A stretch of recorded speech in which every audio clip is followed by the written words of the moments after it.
Hello guys, another vlog, another cake na naman tayo for today's video. Itong cake natin is si tanduay. Halata naman na si tanduay yung gagawin natin guys. Ito nang ginawa ko guys is nag first coat ng ating icing. Hindi na ako gumamit ng sprayer guys kasi nga baka madudumihan yung ating tanduay. And then, yung color ng ating cake is orange kasi nga si tanduay is orange naman siya.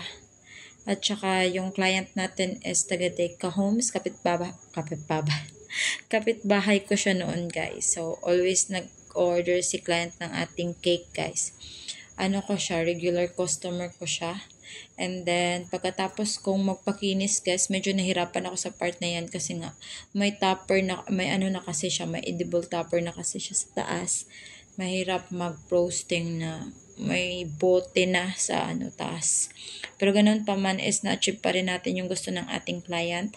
And then naglagay ako ng icing na na design gamit ang ating piping bag and piping tip.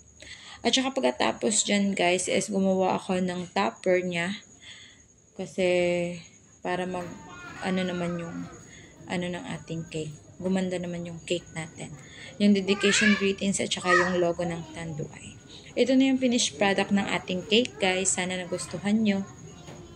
Sa mga nag-order at nagtitiwala ng ating mga pa-order na cake, maraming salamat po. Sa mga nag-share at nag-follow ng ating mga video dito sa Facebook, thank you so much po. Sa mga nag-comment na hindi ko na-replyan, thank you so much po.